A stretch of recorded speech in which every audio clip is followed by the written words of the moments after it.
8,3%, c'est votre score ce soir, en retrait de près de 4 points par rapport à dimanche dernier. C'est une grande déception, on imagine, pour vous ? Oui, je veux d'abord saluer Christelle Morançais et la féliciter pour son résultat, sa réélection, sa première élection d'ailleurs en tant que tête de liste.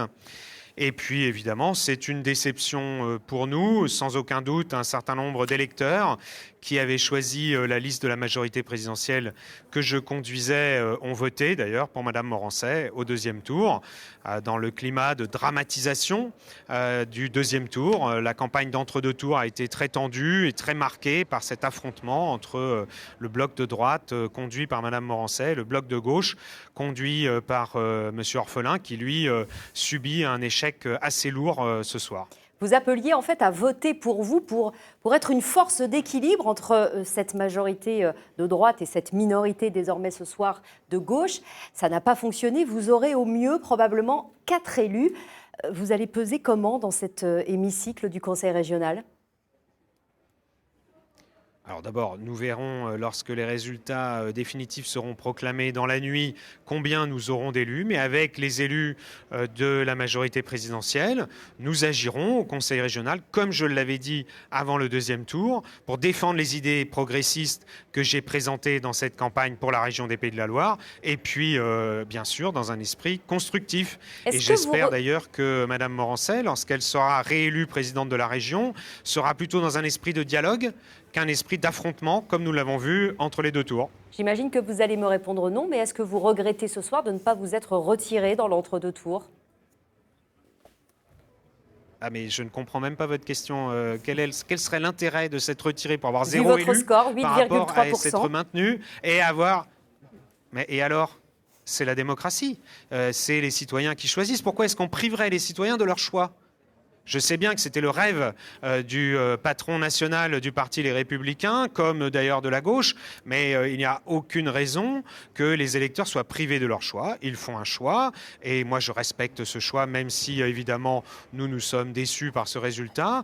Mais à partir de là, nous aurons des élus qui, pendant 7 ans, au Conseil régional, moi j'agirai avec ces élus pour faire avancer les idées que nous avons défendues, faire avancer l'idée que la région ne doit pas devenir une tribune de politique nationale, notamment dans l'année qui vient, avant l'élection présidentielle, contre le président de la République, contre le gouvernement, alors que c'est l'intérêt de la région de travailler main dans la main avec l'État. François de Rugy, vous êtes ce soir certes élu conseiller régional, mais est-ce que vous prenez ce score de 8,3% au second tour comme une défaite personnelle qui peut peut-être remettre en cause votre avenir politique ? Il y a des législatives dans 10 mois, dans 1 an maintenant. Nous tirerons les leçons de ce résultat au niveau national et au niveau régional. Malheureusement, c'est une déception pour la majorité présidentielle dans toutes les régions de France. Dans plusieurs régions de France, d'ailleurs, il n'y avait pas de liste de la majorité présidentielle au deuxième tour parce qu'elle n'avait pas atteint le score de 10% qui permet de se qualifier pour le deuxième tour.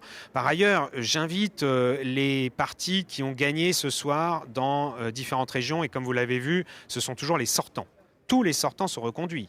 Il y a une double vague dans cette élection. Il y a la vague de l'abstention et la vague en faveur des sortants. Il est difficile de résister à ces deux vagues. J'aimerais que les partis traditionnels, les Républicains à droite, le Parti socialiste, Europe Écologie Les Verts, la France Insoumise à gauche, fassent preuve d'un peu de modestie par rapport à l'ampleur de l'abstention. On ne peut pas ignorer cette abstention énorme qui est aussi forte quasiment au deuxième tour qu'au premier. Plus de 2 Français sur 3 se sont abstenus. Et dans notre région, près de 7 Français sur 10 se sont abstenus. Est-ce que vous reconnaissez, François de Rugy, ce soir que c'est une défaite cinglante pour vous-même et pour la majorité présidentielle que vous représentez ? Ah mais évidemment que je prends ma part à ce résultat. J'ai conduit la liste, donc évidemment que je prends ma part à ce résultat. Mais je constate aussi que malheureusement, c'est un résultat que l'on retrouve dans toutes les régions, dans des proportions un peu différentes en fonction des situations régionales. Et donc c'est cela aussi qu'il faudra analyser tranquillement après ce deuxième tour. Mais cela ne nous empêchera pas de travailler au Conseil régional. Vous savez, les Français se fichent pas mal des leçons que les partis tirent des des résultats. Ce qui compte, c'est ce qu'ils font.